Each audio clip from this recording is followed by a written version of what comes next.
So normally at a conference, the afternoon speakers after lunch have to fight against the people sleeping because of the good food in your belly and as the day goes on. So we're going to get up and do 50 jumping jacks?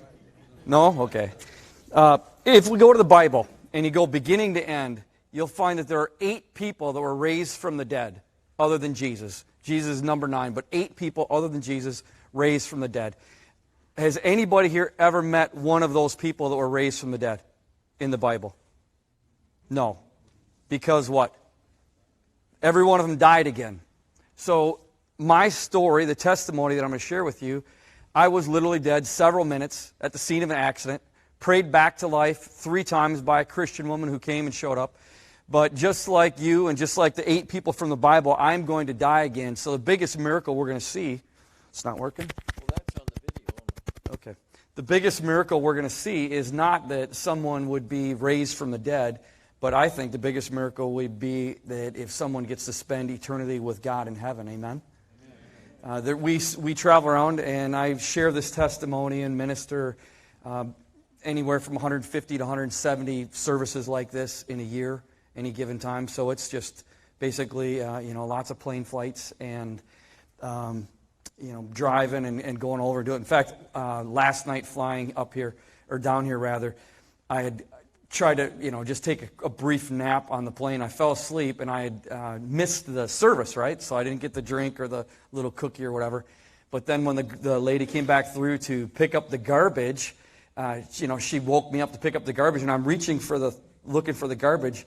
And she laughed at me and she said, "You didn't get anything from me. You were sleeping before." She said, "You must be on a plane a lot that you are mixing up the planes of when you're eating and when you're not eating." I thought to myself, you're right. I guess I must have been yesterday or the day before or whatever.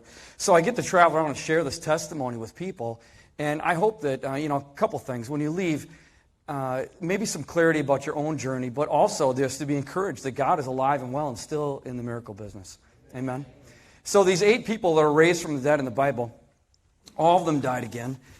We've seen Jesus in the Bible, 35 recorded miracles of Jesus in the Bible. And, blind eyes open, deaf ears open, all the things that we saw. And yet all of those people died. That Jesus, all the miraculous things that Jesus did, all the healings of the disciples. Every one of those miracles came to naught except for the gift of salvation. So from my heart, this accident happened, and doctors make the claim that they can't find anybody else in the world. I don't make this claim, but other doctors have made this, that they can't find anybody in the world that's ever lived after having major arteries severed in 5 places, which is what I had. And so there's a large study done at the University of Southern California, and they compare my case against that study. And the study is strictly on the mortality rate of people versus the number of arteries that they had severed. And Mayo Clinic did a smaller one, and Johns Hopkins did a smaller one, but the biggest one is this one at USC. And so they compare my case against those studies, and that's where they came up with this claim that they couldn't find anybody else that's lived after having major arteries severed in 5 places. And that's why I died at the scene of the accident, because I bled out. So people and angels showed up, and this lady prayed me back to life. And people always want to hear about that miraculous testimony and what happened at the scene of the accident and so forth. Personally, I think that the backstory, that what led up to it, is just as important, if not more important. A lot of times people would get the mistaken idea that I must have been some exemplary Christian citizen, lived a life, had the Bible memorized, et cetera, for God to send the angels and then send this lady to pray me back to life. And I didn't even mention that there was a miracle in the hospital. And so I think that a good way to describe creative miracle would be something from nothing, right? Creative miracle.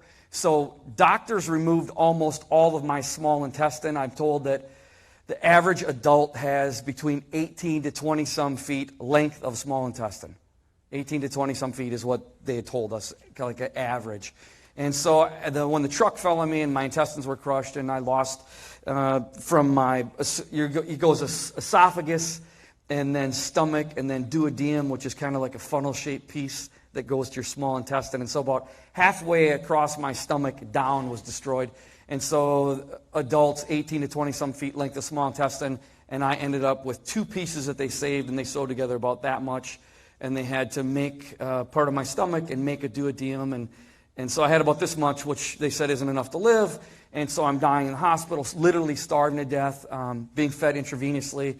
And then God sent this man from across the United States, from in upstate New York, to come and pray for me in the hospital.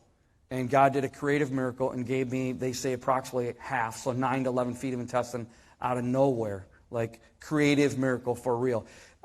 History Channel did a show called Miracles Decoded, where they went around the world and pulled up 20-some quote-unquote miracles from around the world to try to disprove them, debunk them, say that they're not true.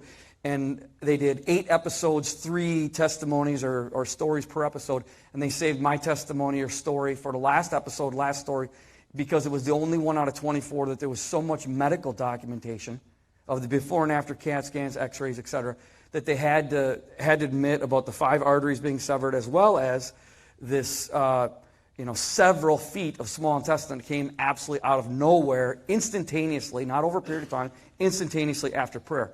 So to say that it's garnered a little bit of media attention, I guess, 50-some television shows, all the Christian ones, you mentioned Sid Roth and, 700 Club, and I think that video was probably, the 700 Club one. But, people always want to hear this story, this testimony about the accident and so forth. But for me, I think the part that gives a lot of people encouragement is the fact that I didn't live an exemplary life. I didn't come from a Christian background. My parents both would have said they believed in God. We only attended church Christmas, Easter, if that. So my parents were of the Creaster religion, right? Christmas and Easter, the only time we ever went to church, ever. So drugs and alcohol, dysfunctional family, fighting, physical abuse, obviously verbal abuse, all the stuff that goes into that. Repeatedly molested for 1.5 years by babysitters that I lived with as a small child. So there was a lot of dysfunction, a lot of hurt. I grew up trying to quell that, and the video about the girl that got the abortion, and she said she turned to drugs and alcohol to try and make the pain go away. Well, that was a natural fit for me because of the atmosphere I grew up in, and so I did the same thing. I turned to that, and like she said, it doesn't fill the void.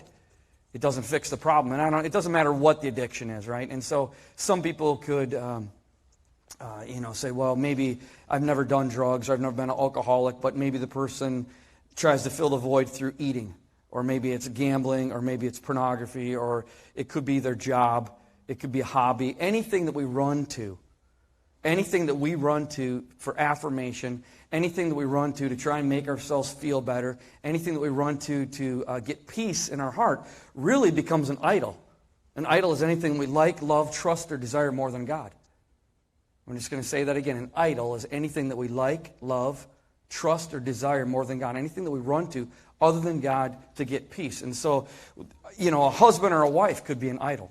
There's a lot of things that we could turn into an idol and put an unhealthy amount of responsibility or esteem or trying to get gratification out of something, even something that's good and something that's God-given. And so for me, I was always looking to try and make that pain go away. So at a young age, it was just, I started, like I said, in the drug and alcohol, and then, got a girlfriend in high school, and we were having sex. And as the lady just mentioned, that people looking for love, looking for that good feeling, and sex is obviously not love. Part of a loving marriage, absolutely, but in and of itself, the act can be very meaninglessly just physical. And so just the next thing, I become bar age, and just always reaching and trying to do something to make myself feel better. I got involved in motorcycle racing, and for any of you out there who can relate to being type A, overly driven type person, so I pursued it. I became the state champion in Wisconsin 8 times in the A class, and then in the dirt racing, and then in ice racing, and then it was hunting for Boone and Crockett up by us. We have large white-tailed bucks, and so the record buck would be a Boone and Crockett buck. It's just the next thing after the next thing, looking for something good. I remember going to work at the first place. I grew up. My dad owned a business. My dad was a small business owner. And so my dad had a diesel repair shop that I grew up in. I started working for him at 10 years old for 25 cents an hour. By the time I was in high school, I could repair diesel engines completely by myself, and was working 25 to 30 hours a week minimum for my dad while going to high school. Ended up getting a 4.0 in high school all the way through, basically, despite a lot of drug use, smoking pot all the time, despite all kinds of things, despite working as much as I did. Went to college, maintained a presidential honor roll, put myself through a tech school, And again, despite drug and alcohol use and all the things I was doing, because I was driven and I wanted the good grades, I wanted the affirmation of somebody say, good job. I wanted the 4.0 piece of paper. I remember going to work at this place after I quit working for my dad, and they hired me to be a shop foreman at this garage in another part of our state. And I moved away, I got married, and we moved away, and it came to be break time, and I didn't take break. And the guys in the shop, all the other workers, came and pulled me aside and said, hey, what are you trying to prove?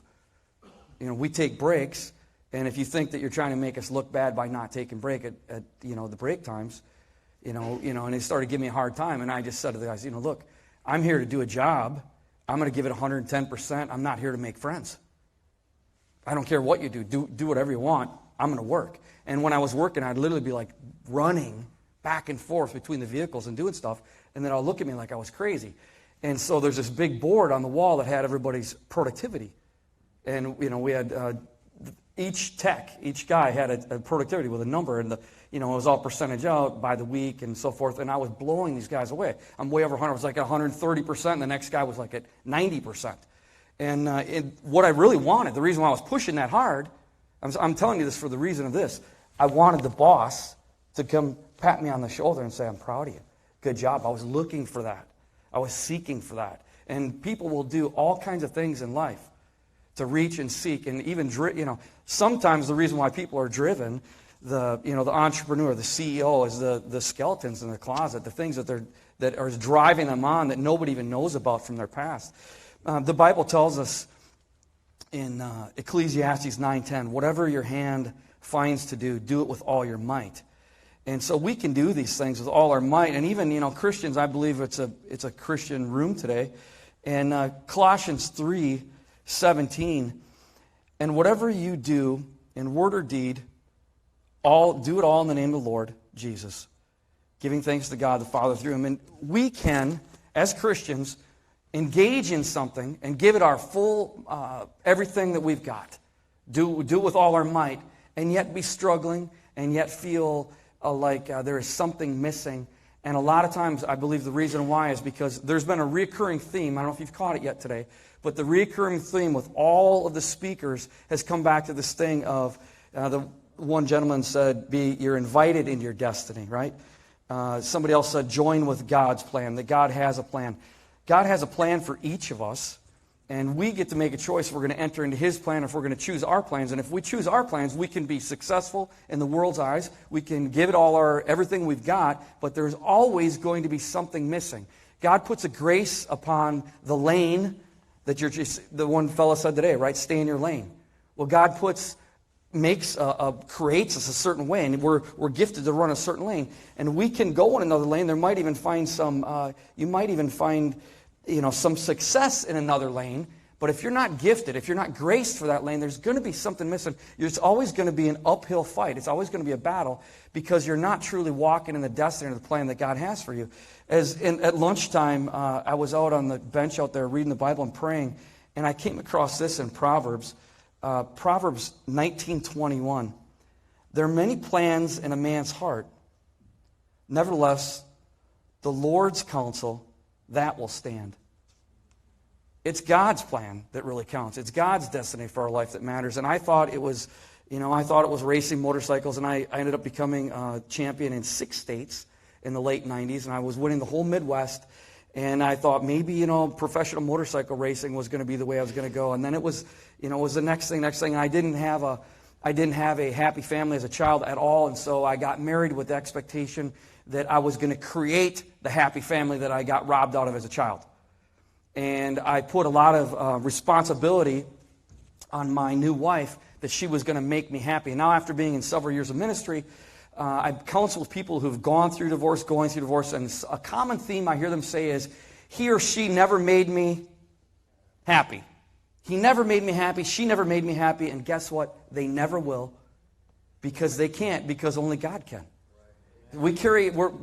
Marriage is just two sinful people coming into a relationship, right? Carrying their own baggage, their own junk, their own garbage, and if we put the responsibility on them to make us happy, to fulfill us, to complete us, and God is not in the picture, and we're putting that all on them, just like me, within 6 months. I mean, she was gorgeous. I thought, yeah, I'm going to marry this beautiful woman, and I'm going to have this happy family. But within 6 months, I'm going to the bar looking around and thinking, you know what, there must be somebody else because she's not making me happy. Right? And really, the problem was with me, not with her. It wasn't her problem, it was my problem. And we began to have children, and I thought, having children and having the family is going to make me happy, and it didn't. And I had believed a lie. In 9th grade, they had made me the president of this, it was a freshman year of high school, and there was a economics class / something else they had called it, and you do a project and try and make money. And so they made me the president of that, and so we built these oak wooden picture frames, and we made them. We sold them for a profit. It was kind of like do your own business thing. And that teacher had exposed me for the first time to average salaries and average wages, what people make. And so you're talking back in the early 80s, and it's like he's going through all these different levels of income. And I realized once he got up above like this 6-figure income, again, this is 80s, right? This 6-figure income, I realized, I knew these people from kids that I went to school with. The doctor's child and the doctor's family and the lawyer and these averages of some of these incomes. And I thought to myself as a freshman in high school, man, if you can do that, if it's, and then there was this certain 6-figure number. If you can make that 6-figure number, you've arrived. You're going to be somebody. That's going to demand respect. You're going to have a fancy car. You're going to have a nice house. You're going to have nice clothes. You're going to go on to exotic vacations. You're going to do whatever you want. So if you could do that. So that seed was planted as a freshman in high school. And so I worked my way through, did this, did that, and ran a couple businesses. And I ended up running a multi-million-dollar business, one of the largest repair centers in our state, for the owner. And so he treated it. He gave me any of his managers that did businesses for him. He paid us a handsome salary plus 10% of the net. And so at 29 years old, I make this magic 6-figure number that I'm positive is going to make me happy. And I realized where I spent my 30th birthday, it's a long story, but I was staying in a room in Kelowna, British Columbia, in a very nice resort hotel with a room with several $100s a night. And on my 30th birthday, drunk in the hotel room, looking at my license for some reason, and seeing that it's my birthday today, and I'm turning 30. And I've had this job for a year, and we're building the new house. We already got the new car, and we've already gone on some vacations and all the stuff. And it's like, you know what? I'm still miserable. I still don't feel complete. I still don't feel whole. My wife worked at the church. We went to church every Wednesday. We went to church every Sunday. At that time in my life, we were probably giving, several $1,000s a tithe and over above to the church. It wasn't about the money we were giving. It wasn't about the stuff. We were active. We were involved. We were doing things. I'll be honest, I was kind of playing church. But yet, I still had this huge hole. I still had this unmet need of love and affirmation. I knew who God was. I knew Jesus was real. And so I ended up starting my own business. I realized by running a large repair shop for somebody else that there was a niche market that could be serviced where there are diesel engines in this town right now. There's going to be, wherever your hospital is, there's going to be several diesel engines there for generators. In case it loses power, those generators have to kick on automatically, so all the people on life support and all the electrics inside that place, anything that's powered by 110, doesn't lose power so that people can maintain, right? And so those are in factories and they're in businesses and they're on site. And somebody has to come on site and work on them on site. And most, sometimes they'll take a crane in and haul them in, but a lot of times the stuff has to be done on site. And so somebody has to do that. And so I started a business where we did on-site diesel repair. And the whole reason was because I realized the people that did that on-site diesel repair charged almost double the hourly rate. It was almost double of a normal diesel shop, even though it's the same diesel engine. And they didn't have the overhead of a shop, lights, a brick and mortar building. So if you had a diesel repair business and you did it all on site and you didn't have to do it, didn't have to do it at your own repair facility, you could make a lot more. The ability to make the profit was a lot higher because you had a lot less invested, plus you're able to charge twice as much, so it was a no-brainer. So I started that business. God blessed it. We bought 40 acres in the middle of Wisconsin where we're from. We built a new house in the middle of it, based that from my operations, traveled around. We had these repair utility trucks, and the one that I ran was it's got like $100,000 worth of equipment on it, and you just go on site and do these repairs. And so that's what I was doing when this accident happened. And it was one of those things. It was November of 2016 when it actually happened. And throughout that, and just to kind of key back in on the theme of today, throughout that summer of 2006, God was really working on me. And I didn't have peace about what I was doing. We were blessed financially. We had, it was looking up. Everything was looking good. But yet I knew I wasn't in my right lane. I had been called to ministry as a young man and had run away from that. Made a mindful, purposeful decision to not do it, even though I believed it was supernatural in nature the way God had called me. And so I completely run away from that. But when you have a call on your life, and we all have different calls. Every person here has a different destiny, different calling, from God on your life. When we've got these calls, God doesn't revoke that call just because we decide we don't want to team up with them. It's there. It's outstanding. It's waiting for us to tap into it. And so I had this call for ministry. Throughout that year of 2006, leading up to the accident, the Holy Spirit, and I believe it was one of the other speakers mentioned John 10:27. He says, "My sheep know my voice." My sheep know my voice. And John 8:47b, the second part of that, it says, "He who belongs to God hears what God says." He who belongs to God hears what God says. John 8:47. So if you're a Christian, you're here today and you say, I'm not hearing God, and I'm not talking about necessarily an audible voice, although God can do that if He chooses to. But if you're not hearing God speak to you, lead you, guide you, direct you, the problem isn't with God, it's with us. Right? Our radio tuner isn't tuned in. He's the FM tower. He's transmitting, he's speaking, he's talking all the time through many, many ways. In fact, in the Bible, if you read through it and tear it apart, He communicated with people 7 different methods in the Bible. He's still using those same 7 methods today. And so He's communicating, He's speaking, He's talking to His children. It's our choice if we're going to tune our tuner in. Maybe we got a little bit of static. Maybe we get that magic spot and you get the little red button and you're in stereo and you're hearing God perfectly and clearly, right? God was telling me over and over throughout, asking me a question throughout that summer of 2006, and this was the question: will you die for the advancement of the kingdom? That's what God kept asking me. Would I die for the advancement of the kingdom? I didn't know what that looked like. I didn't want to answer that question. I kept pushing back. Didn't want to hear it. I was leading Bible studies. I was doing this. I was doing that. I became more active. I completely, at that point in my life, was 100% sober. Had been, no drugs, no alcohol. Had said, God, I'll give you everything. I'm just turning it all over to you. But really, even though I said that, I didn't mean it. Maybe I quit some of my bad behaviors, but there was still things that I wanted to be boss of. I wanted to be CEO of Bruce and what I did. And so God kept saying, will you die for the advance of the kingdom? I didn't understand the question. And at the week of the accident, it happened on Thursday, November 16th. When I got home from work on Tuesday, the 14th, my kids were already in bed. I typically work 10, 12-hour days. My wife had saved me a plate of supper. She sets it down in front of me. I'm sitting at the table. I'm eating. And my wife begins to go into this conversation about, she says, and I know and everybody knows our family, we're called into ministry. We're supposed to be in full-time ministry, not you working this type of ministry. And let me just stop and say this. God needs, if you're a Christian, you're called into full-time ministry no matter what. Amen. If you're a Christian, you're called into full-time ministry. That could be as a stay-at-home mom. That could be as a doctor, a lawyer, the mechanic, a waitress. It doesn't matter what your vocation is. It doesn't matter what your vocation is, but you are called as a Christian to affect your sphere of influence, whatever that might be. And so some people are called to ministry as a vocation, but that doesn't mean everybody is. In fact, everybody's not. The majority aren't. The majority are called to it as a lifestyle in whatever vocation, in whatever spot, in whatever sphere of influence you already have. And so I was, like I said, running this business and doing this thing, and God was blessing it. And my wife says to me this night, we're called into full-time ministry, like full-time ministry as a vocation. We need to sell the business and just do it. And we got in this big fight. We get in this big argument. And I slammed my fist on the table.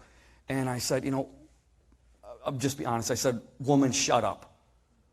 Just leave me alone. Get off my back.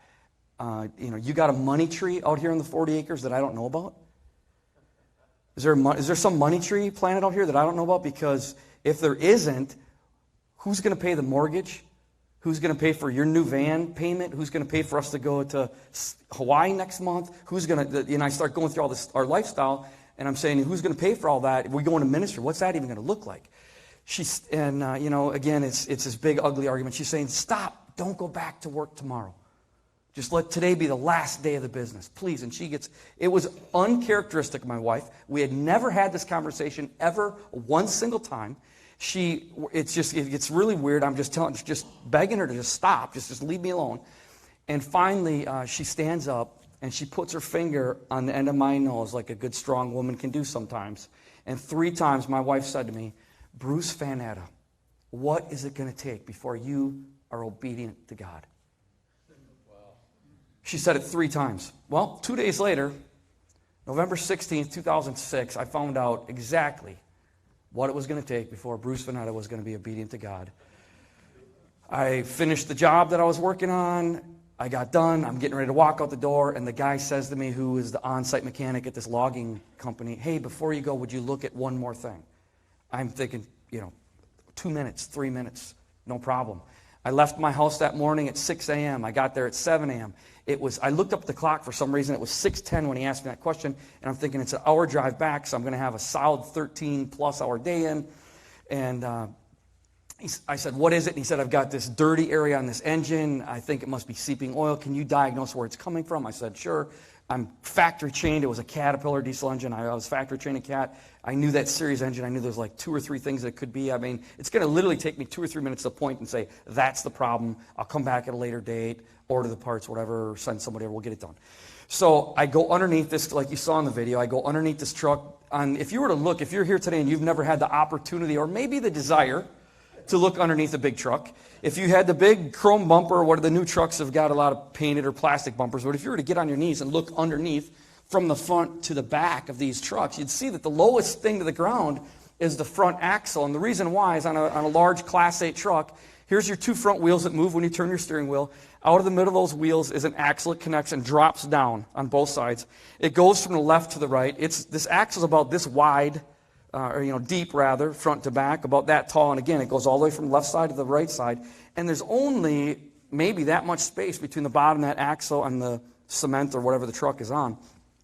In fact, a little guy like me, a lot of times I could sneak underneath that axle and it would drag on my uniform as I was going underneath it, back and forth. And a large barrel-chested guy couldn't. He'd have to get out from underneath the truck and go around it. So Leonard, the mechanic at this place, had jacked this axle up. He's got it jacked up. I'm laying directly underneath that truck. That axle is maybe an inch above me. Again, it's like this wide, but an inch above me, held up by a jack here. Unfortunately, he had not used any jack stands or safety equipment. I saw that before I went underneath there and said, you know what? I'm minutes from walking out the door. This thing has been on the jack for 3 days. It's been running for 15 minutes. No problem. So I slip underneath there. He gets inside the truck. The truck shifts. The jack shoots out. I watch it in the peripheral vision of my left eye. I turned my head just in time to see the jack shoot out. And this axle fell through the middle of my body like a blunt guillotine. So you've got 10 to 12,000 pounds of weight that has fallen through me with a flat bottom edge about that wide. And this wheel is still on, this wheel is off, so the axle hits the ground. So it fell through me. I was on a plastic hollow core creeper that just collapsed to nothing. And when it fell through me, literally fell through the middle of my body, blood shot from the inside of my body out of my mouth. It was about the size of, I don't know, a golf ball, or half that size, I guess, I don't know. And it landed on the cement. And I remember just that instantaneous thinking of realizing of what just happened. And I just called out to God, and I just said, oh, Lord, help me. And I said it 2 times, just in case he didn't hear me the first time. I repeated myself, oh, Lord, help me, right? And I don't know if I verbally said it out of my mouth or if it was just in my mind, I'm not sure, but whichever, it came out twice. And then I looked down, and this is what I saw. There was about 1 inch of airspace between the bottom of the axle and the cement, right here. So I know my body is approximately 1 inch thick, right here. And on this side, it was about this much. There was about that much space, about double, between the bottom of the axle and cement. I was thinner than my spine because L4, L5 vertebrae are both broken according to the radiology reports. Spider cracked and slightly D-shaped, they said. So picture right in the middle. I don't have a belly button anymore. And remind me to show you the scars. A lot of times I have my wife in the back lifting up to remind me, otherwise I'll forget. But so I don't have a belly button anymore, but right straight through where I used to have a belly button back here, L4, L5, they're both broken. 5 major arteries completely severed. Truck's on, it's got them all pinched off. The guy panics, gets out of the truck, and he goes into shock. He just froze. And I'm looking at him, and he's looking at me, and he's not moving. And finally, it seemed like forever, and I started saying, Leonard, call 911. Please, call 911. He's just staring at me. He had jacked up the truck, had not used the safety equipment, and it was just this look of guilt, shame, whatever on his face, and he just was just staring. And again, this is what he's seeing, this is what I'm seeing. From my ribs up, we could see my body. That axle's tall, and so it had fallen through me. So all you could really see was like from ribs up, from the front of the, look from this point of view. And his head is right back here. He's, the chrome bumpers, I was just underneath the front of the truck. So he's on the outside of the bumper looking in at me. And so he finally shook out of it. He calls 911, and it's a volunteer fire department in the middle of Podunk, nowhere, Wisconsin, right? So volunteer fire department. They're going to come as their pagers went off and wherever they're driving from. But two guys were on their way home from work in the middle of nowhere. They got there within minutes. Leonard, meanwhile, decides to try and get the truck up off of me. The axle is on the cement, so he can't put the jack back underneath the axle to lift it off. So there's a big curved leaf spring. He slid the jack underneath the leaf spring to jack it up. So picture on my left, on the passenger side of the truck, you have a curved leaf spring that's on the left and the right, attached to the frame in the front, attached to the frame in the back, the axle going across the middle. But it's a big arch. It's a big curve. And so he's put that jack, if this is the jack, up against the bottom of that arch. And you don't want to jack something up on a curve, right? You want to jack flat. And so I'm saying to him, no, don't jack it up there because I know the jack is just going to slip. So he's trying to, and he's telling me it's the only place I've got. So he's, it's got a little handle on it, he's jacking it, and the jack is slipping like this, and finally it catches on this little bracket, and he jacks this thing up off me. I mean, it's barely hanging on. And he gets it up off my body, and I look down, and this is what I saw for the first time now. So I've got a work uniform, the name of my business on one side, Bruce on the other side, and my work uniform got the edge of my ribs here, went down, followed along my spine, and came back up on my pelvic. And when I looked at my body, and I see, it's basically this thick, all the way across here, this wide, all I could think of was that it was something cartoonish. It was just like when I was a kid, Wile E. Coyote gets run over by Acme truck. Or The Rock falls on him, and he's flat like a pancake. I mean, that's what I'm looking at. I'm thinking there's no way that I should be able to be alive and look at myself and have it look like this. I'm panicking. I'm begging him to get me up front of the truck. He was terrified. He was in shock. He wouldn't touch me. Most people have been told you don't want to move somebody with a back injury. And in a rush of adrenaline, I reached back. Now, the second that he jacked that truck up off of me, first of all, I can't even tell you how bad it hurt. The pain level was over the top. I mean, I've got a high pain tolerance. I can say that for many reasons. Just to give you an example, one night on a Friday night, testing my bike, getting ready to drive to another state to do a race, I broke my wrist on a Friday night. On Sunday, I raced the race and got first place in A class on a 4-hour race with a broken wrist. Rode my motorcycle for 4 hours with a broken wrist and got first place against people that are doing it, all, week in and week out in A class. So I've got a high pain tolerance, but this pain was so out of control, I can't even tell you. So he's jacked the truck up off me. I'm looking at myself like this. He won't move me. I reach back and grab the bottom of the chrome bumper back here behind my head and dragged myself out with the broken creeper and everything. I dragged myself out till I got about this far, and then I was going to do a push and get myself the rest of the way out. And it was at that point my body began to shake so violently, especially this right arm, I was looking at it, and I don't remember why I fixated on my right bicep, but my body was shaking so bad, and I thought, that's it, I'm dead. And what had happened was, because the truck had fallen me and the arteries were severed, as soon as he jacked it up off me, I'm now bleeding out. And I didn't know it. I was good as long. In fact, in New York City, when I'm getting ready to do my New York trip, I do 1 to 2 New York trips a year, and the firemen there that do subway, when somebody gets run over by the subway cars, they told me there's 2 different separate firemen. And I know this is true because two different places, 2 separate firemen told me the same thing. They said if somebody's trapped under the car before they jack it up off them, they ask them if they're conscious, so they can talk to them. Do you have a phone? Where's your phone? Who do you want to talk to? And they have them say goodbye because they know as soon as they jack it up off, they're going to bleed out and die and never make it to the hospital. And so that's what happened. They jacked it up off me. I'm bleeding out at this point, not knowing it, but I began to get really weak as soon as he jacked it up off me. And so I dragged myself out, and I'm getting weaker and weaker, and there's two firemen there now at this point, and they're trying to, and my breaths are getting further and further apart, and my heart is just pounding, and part of being in shock, your heart is just, like when you're running around, and you can hear that thing pounding in your ear, and this is what happened. And I can tell you, I heard my heart stop. And when my heart stopped, my spirit left my body, and I went up in the roof of the garage, one of these near-death, out-of-body experiences people talk about. I went up there, and the first thing I can tell you is I was having a party in the ceiling. I felt so much peace, I can't even tell you. It was just peace times a million. So I'm up in the ceiling, peace times a million, looking down on the accident scene. I can see myself. I can see the guy. The two guys step back. They're not going to do CPR because I've got this massive chest injury. So they just stood back. There's nothing they can do. There's no pulse. I mean, I'm dead. So they stand back. Leonard is crying, the guy that I was working with, and he's apologizing. I'm listening to everything he's saying. And on each side of my body was a humongous angel. Leonard is about 6 feet tall, 6'1", 6'2". These angels' heads were about this much taller than his head. So I'm going to guesstimate that the angels were approximately 8 feet tall based off of Leonard, who's 6 feet tall. Broad shoulders, very very muscular, white shining robes. I've studied it out. 290 plus times angels are mentioned in the Bible, beginning to end, Old Testament, New Testament combined. And a handful of times it mentions their white shining clothing. These angels had white robes that were emanating light. Sometimes in the Bible, angels have wings. Sometimes they don't. These angels did not have wings. Two very big, muscular men, approximately 8 feet tall, with no wings. They had long hair. Sometimes church folks get weird, gets about guys with long hair. I'm not going to argue theology. I don't know what to tell you, but I know this. I saw two long hairs that God has running around. And these guys are so muscular that if you saw them face to face, you wouldn't want to say anything to them about their long hair. You wouldn't tell them get a haircut because these guys are huge, really big, right? I don't know if God's got them up there working out or what. But so they're on each side of my body, and where I was flat, they're touching me. The one from the left, the one from the right, touching me right where I'm crushed flat across the middle.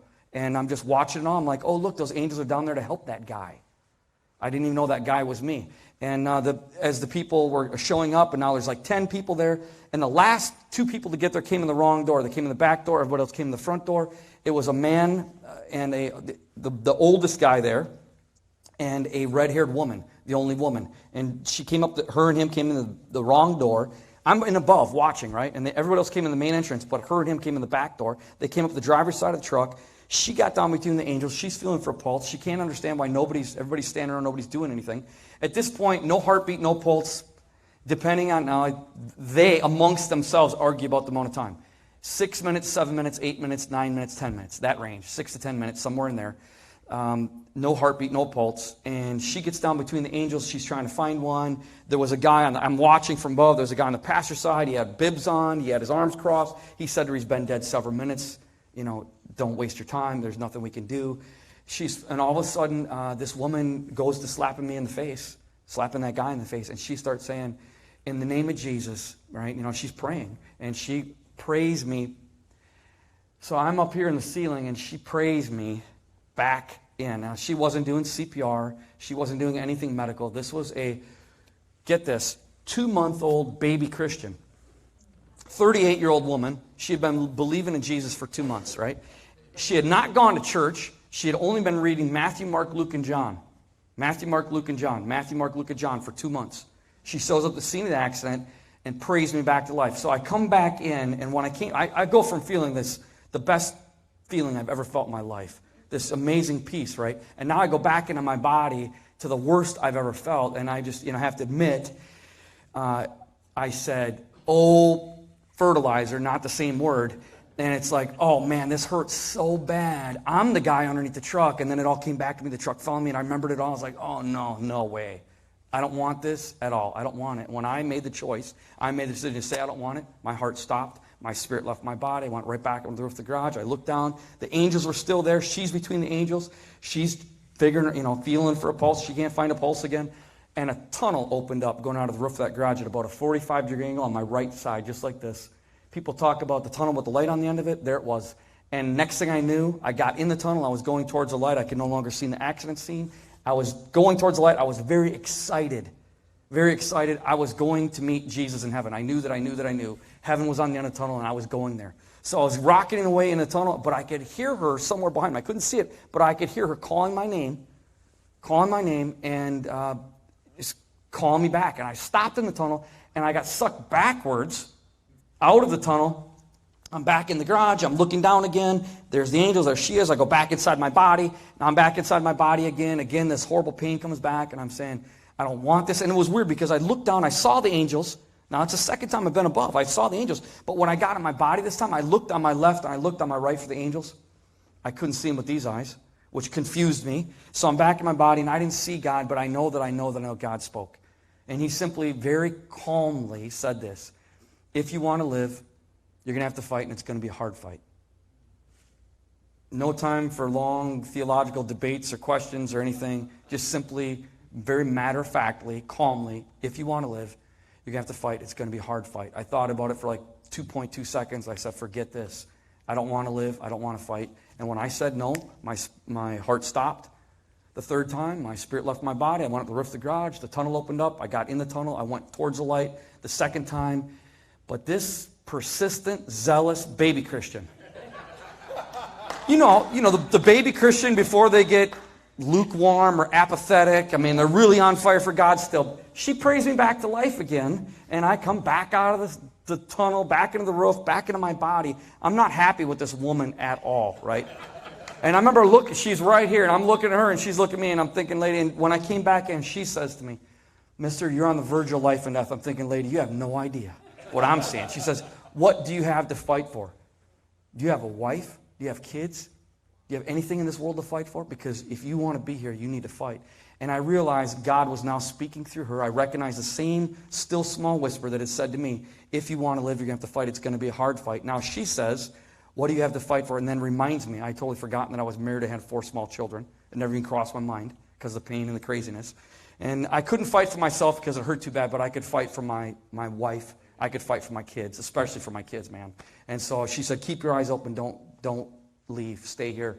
And so I forced my eyes to stay open. I'm thinking, well, I hope these angels are still here. Every time I've been above, I've been seeing them, right? They ended up med-flighting me to our state's largest trauma center. They did emergency surgery. My wife ended up driving down. The doctor came out. He had been running, at that point in 2006, he had been running the trauma center, who has 5,000, not the trauma center alone, but the whole hospital has 5,000 people in and out every day there. And so the doctor, so I'm saying it's a large facility, right? The doctor says to my wife, in all my years of running the trauma center, I've never seen a body so physically traumatized and make it here alive. He said, I don't know how your husband made it here. He must, and this is what he said to my wife, he must have one hell of a will to fight, but he is not going to live through the hour. We hooked up the arteries, and for those of you who medically, they put 18 units of blood in me, which I'm told that's like, yeah, it's like 3 times, if I understood correctly, what the body holds. And so they do this operation. The doctor says I'm not going to live through the hour. They put me immediately in an induced coma.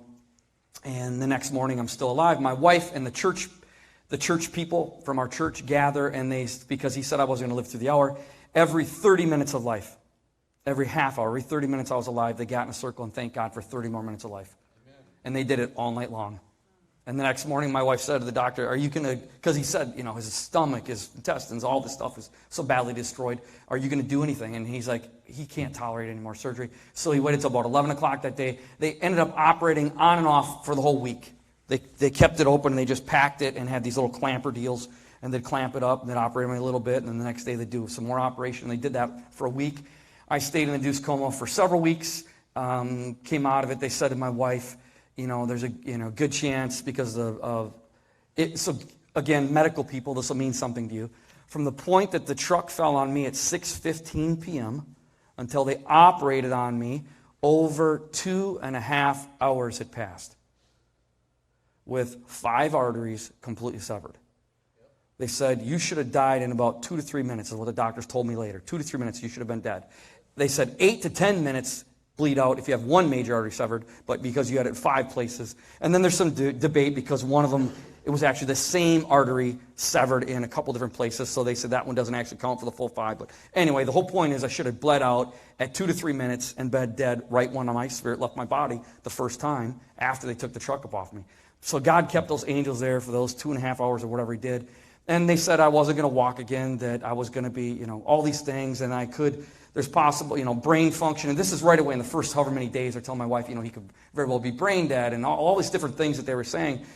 And, I had to learn to read again, write again, learn to walk again. Spent a year in the hospital. I don't know if I mentioned that, but ended up spending a year in the hospital, had 5 major operations, did like 2 years of rehab after that. And we started the ministry while I was, just getting out. And to circle back around to the beginning, right? When God had asked me if I'd die for advance of the kingdom, I spoke at the first church And I said, oh, God asked me all summer if I'd die for advance the kingdom. I died. I saw the angels. And now God's got this amazing testimony and all, blah, blah, blah, blah, blah. And the next day, the Lord rebuked me big time and said, don't ever, ever misrepresent me like that again. I did not cause the accident. Your disobedience was the open door for the enemy to attack you. In fact, I sent your wife the day you started working on the job, and she begged you under the unction of the Spirit, don't go back to work tomorrow, please. Don't go back to work tomorrow. And he said, when you slammed your fist on the table and said, shut up, woman, leave me alone, you weren't talking to her. You were talking to me.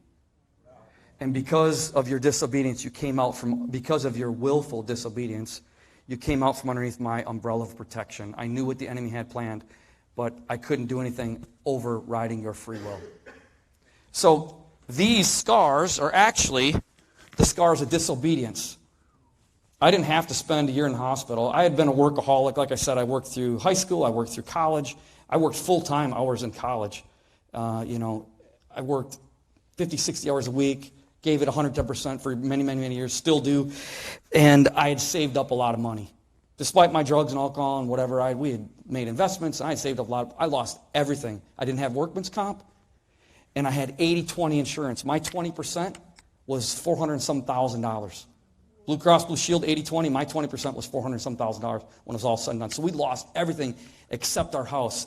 And like I said, these scars, I don't have a belly button anymore. Got this little hiatal hernia there, but if you're close enough, you can see extra. I had drainage tubes and G tubes and J tubes and all kinds of tubes sticking out of me. But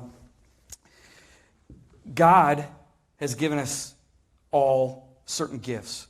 God has put a calling on every single person in this room to affect and infect your circle of influence, whatever that might be. And if we try to change lanes, if we try to go a different way, we're not going to be as blessed as we could be. But even more importantly, we're not going to bless other people the way God wants us to be, used by Him. God graces us. God puts a grace on your life for a certain thing. And if you're not feeling that grace, even if you're successful somewhat, but you know something's missing, there's a good chance it's because you're not doing really what you've called to. I've met a lot of business people who were called to be full-time pulpit preachers. And I've met some preachers who should have been full-time business guys.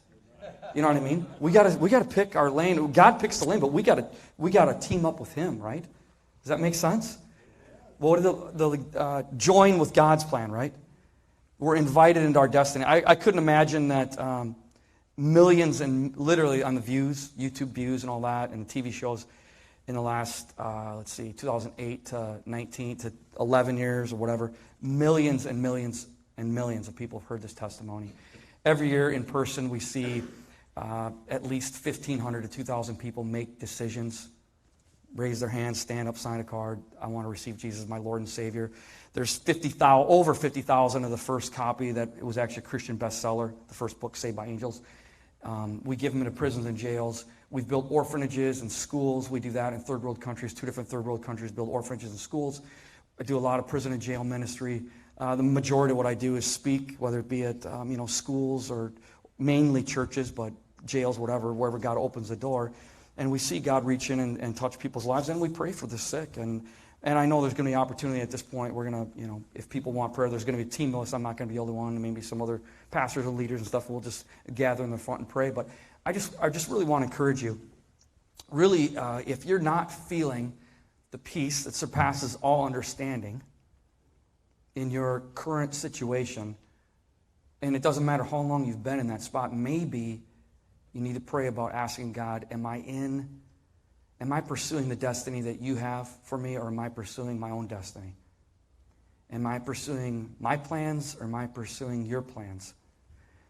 When Jesus said, seek ye first the kingdom, and all this other stuff is going to be added to you, when we do it God's way, there is going to be a peace there. And not to say that ministry is easy or following God's plan is easy. It's not. A lot of times it's hard, but there's a grace and there's a peace upon it.